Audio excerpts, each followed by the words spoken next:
Hi, how are you? I am Janae, the founder of Empowered Energy and a spiritual teacher. If you're here and you're watching this video, chances are you want to know how to control your emotions. So if you're ready to find out how to control your emotions, how to change them, techniques, tricks, and tips that you can be able to do it instantaneously, and things that you can do on a long-term basis to be able to gain deeper control and access of your emotions, go ahead, sit back, relax, and let's go.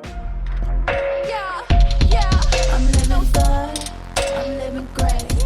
Everything I do in the first place. All right, first things first.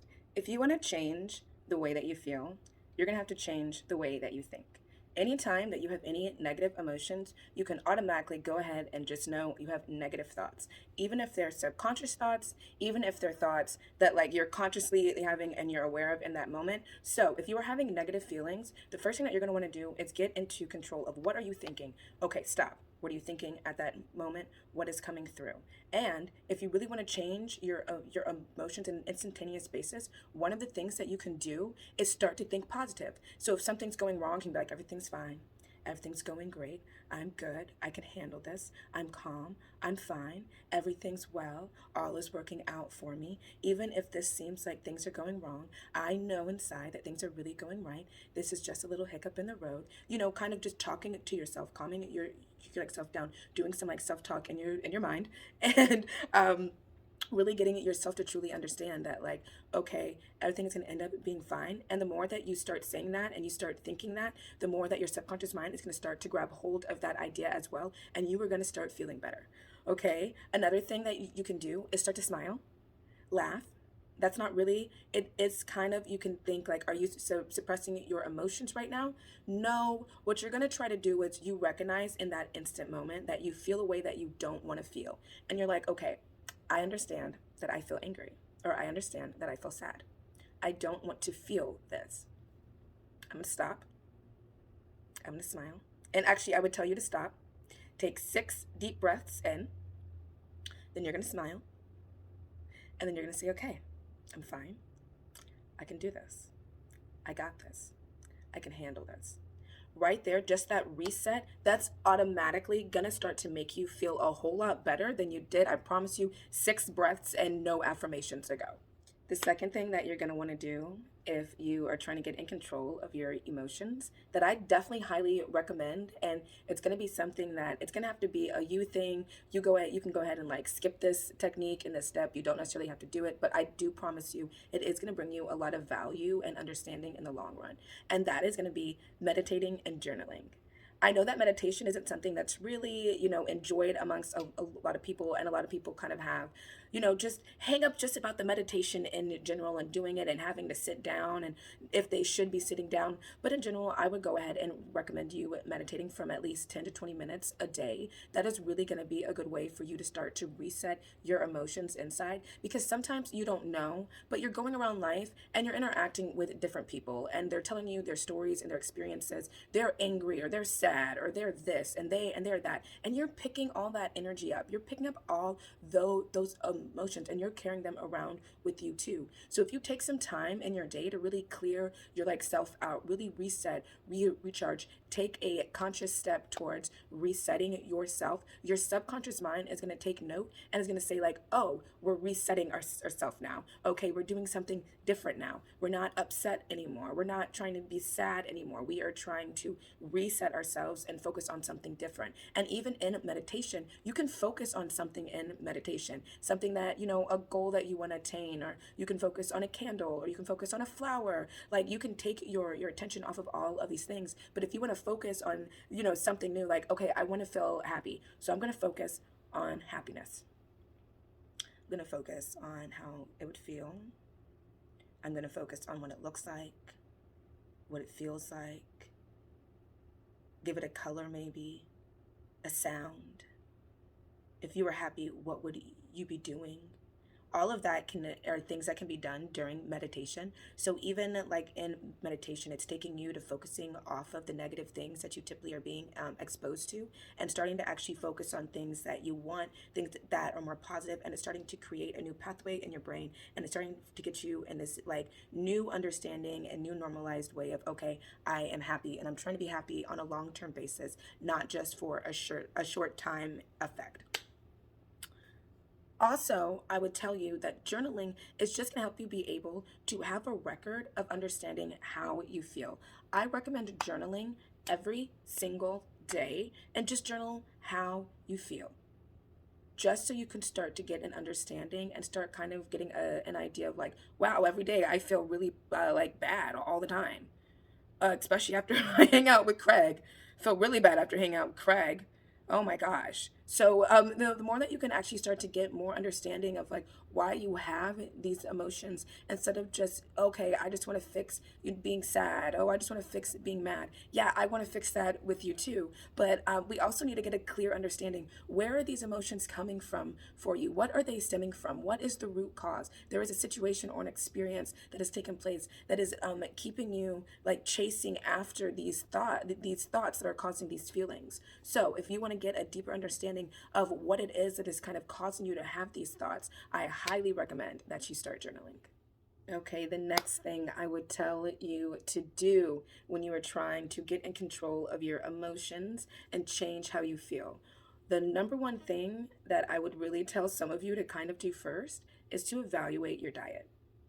Are you drinking enough water? Are you eating the right food? Are you eating enough food? Sometimes just a little bit of food can make people feel better. So if you're someone that you tend to be very angry all the time, do you eat properly? What are you eating? I'm not a nutritionist. I'm going to say this right now. So I am not at all trying to give you any type of advice on what you need to be eating. But what I am trying to tell you is you should be looking at yourself and thinking like, am I eating food? Am I eating enough food? Am I eating the food that I know is good for my personal body? I'm not telling you what's good for your personal body. You are finding what's good for your personal body, for yourself, and saying, am I getting enough of that? Am I getting enough water? A lot of people sometimes do not drink enough water, and especially if you drink alcohol, that and you drink coffee, that dehydrates you. So you need to be drinking water.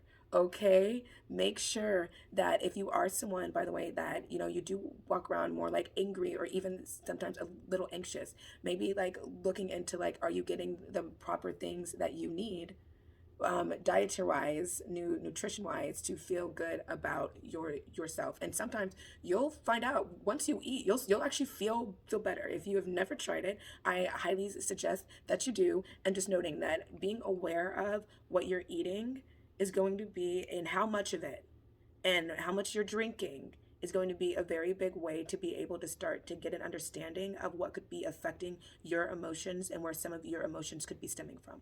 Okay, and the last thing I want to talk about on how to control your emotions and change them. Okay, if you are not into like ancient practices, a little bit more of holistic ways, I completely understand this step might not be for you. But for other people, if you are a little bit more open-minded, I highly recommend you trying this. So things, for instance, like herbs can do you wonders. There's something called St. John's wort, which I have tried personally. It is a herb. Again, I am not a physician or anything, so I am not prescribing you anything. I'm telling you, if you feel open-minded to try it, you should definitely try it. But that is up to you. That is your choice. I am not liable for your choices. Okay, so St. John worts I have tried for years, and I actually really like that one. St. John's worts, what I really like about it is it like just really boost your mood. It's not a drug.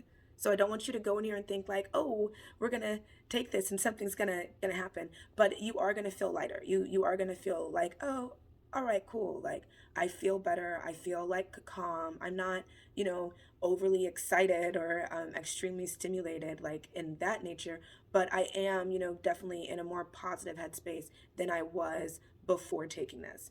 I like ashwagandha, and for that, talking about like changing your mood, all that's really gonna do is relax you. And sometimes like that's all people need. Like sometimes you just want to relax and chill. It's kind of going to be like an effect of like chamomile, but I really like it because it is very, you know, nice and smooth and mellow, and it's not going to make you sleepy as much as it's going to make you just kind of calm down and relax. And then another one I would tell you to try is ginseng.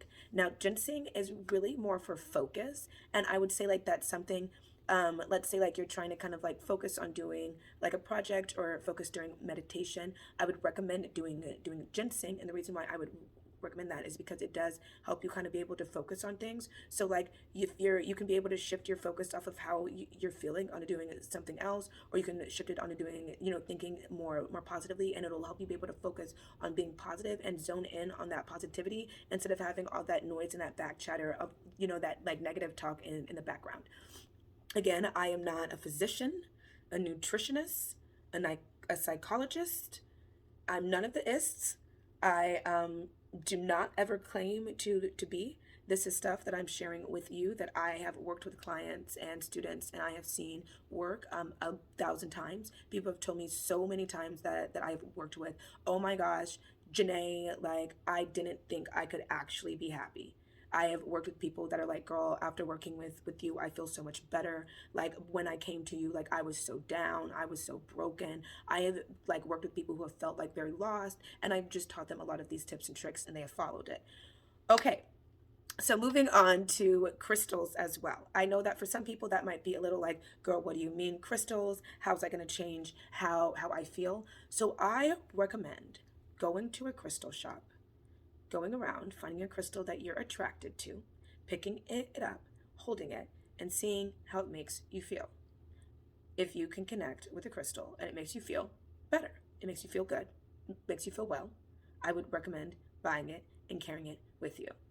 Yes, I'm not saying that just any old crystal. I'm not recommending, oh, go and get a citrine or go get a carnelian or a lapis lazuli. I'm telling you to go and find something or like a crystal or an object that you connect with that helps make you feel better and carry it with you. I know for you, you might be like, okay, so like, is this like old school, like back in the day, like when we used to carry around blankets? I mean, not necessarily like that. Crystals actually carry a like energy, and if you're connecting with the energy of the crystal, look this up. Crystals are living things. If you're connecting with the energy of the crystal, that means that you're attuning to the frequency of that crystal. So if that crystal is making you feel better, that means that it's raising your vibes, it's raising your frequency, and you are making yourself feel better on an energetic note, which is going to have a deep reflect on making you feel good on an emotional note. Your spiritual body affects your emotional body, and that affects your physical body. So if you can help your spiritual body feel good, you can help your emotional body feel good, then you will always make your physical body feel good. All right, and the last thing that I would tell you to do is be open to trying other ancient practices like Reiki, yoga, Tai Chi, you know, other things that like people have used in the past to be able to kind of alter their moods and make themselves feel better quickly. Thank you very much for watching my video. I genuinely enjoyed doing this for you. I hope to see you next time, and you have a wonderful day. Bye.